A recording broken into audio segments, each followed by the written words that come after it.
Camerounais, chers compatriotes, un demi-siècle s'est écoulé, 50 ans d'histoire, faite de sacrifices suprêmes, d'espoir de liberté, d'espoir de prospérité.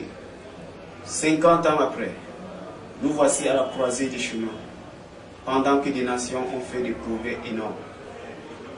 Il y a des milliers d'années que l'Égypte était le centre du monde, Rome la capitale de la civilisation moderne, et que l'homme se nourrissait uniquement de fruits. Aujourd'hui, nous nous déplaçons en avion. Nous regardons des événements qui se déroulent à des milliers de kilomètres en temps réel. En 1948, Mao Tse-tung entrait dans une ville de Pékin, alors occupée de pauvres paysans. Et les Émirats arabes unis n'étaient qu'un territoire de pauvres pêcheurs. Il n'y a pas longtemps, des dictatures ouvertes ou masquées régnaient non loin de nous, notamment au Bénin, au Mali, en Afrique du Sud, au Ghana et ailleurs. Tournez votre regard et appréciez. Que des nations qui ont évolué, que de pauvres devenus prospères, que des dictatures abolies. Chers jeunes, nous avons donné assez de temps. Nous avons laissé suffisamment de temps. Il est temps que nous prenions les choses en main. 50 années de vie, c'est l'âge de la maturité. C'est l'âge à partir duquel l'on commence à faire son bilan. Après 50 ans d'existence de notre nation, quel bilan pouvons-nous en tirer?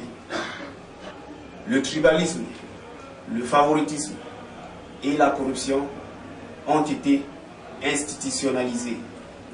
La gabegie, l'enrichissement illicite et précipité, l'irresponsabilité collective, le clientélisme politique, la tricherie, la pauvreté et l'injustice sociale sont quasi permanents.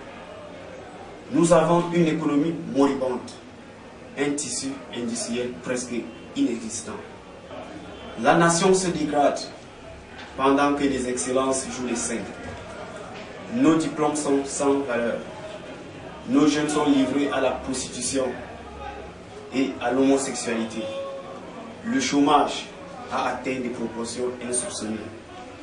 Les seuls emplois offerts aux jeunes diplômés sont le call-box et le taxi-moto.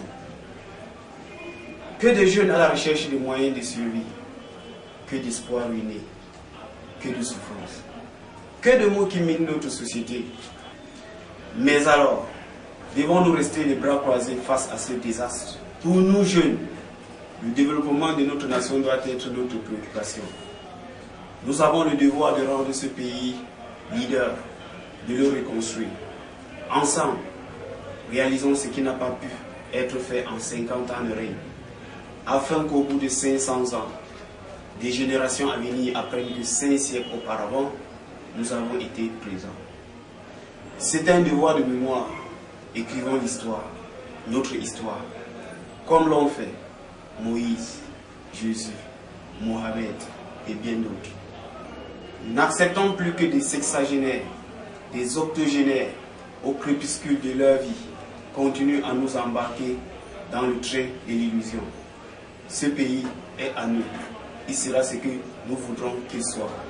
Pour cela, je vous invite toutes et tous à vous inscrire massivement sur les listes électorales dès janvier, à voter massivement le moment venu et surtout à protéger votre vote par tous les moyens, afin que la vérité, la justice et la voix du peuple triomphent à jamais.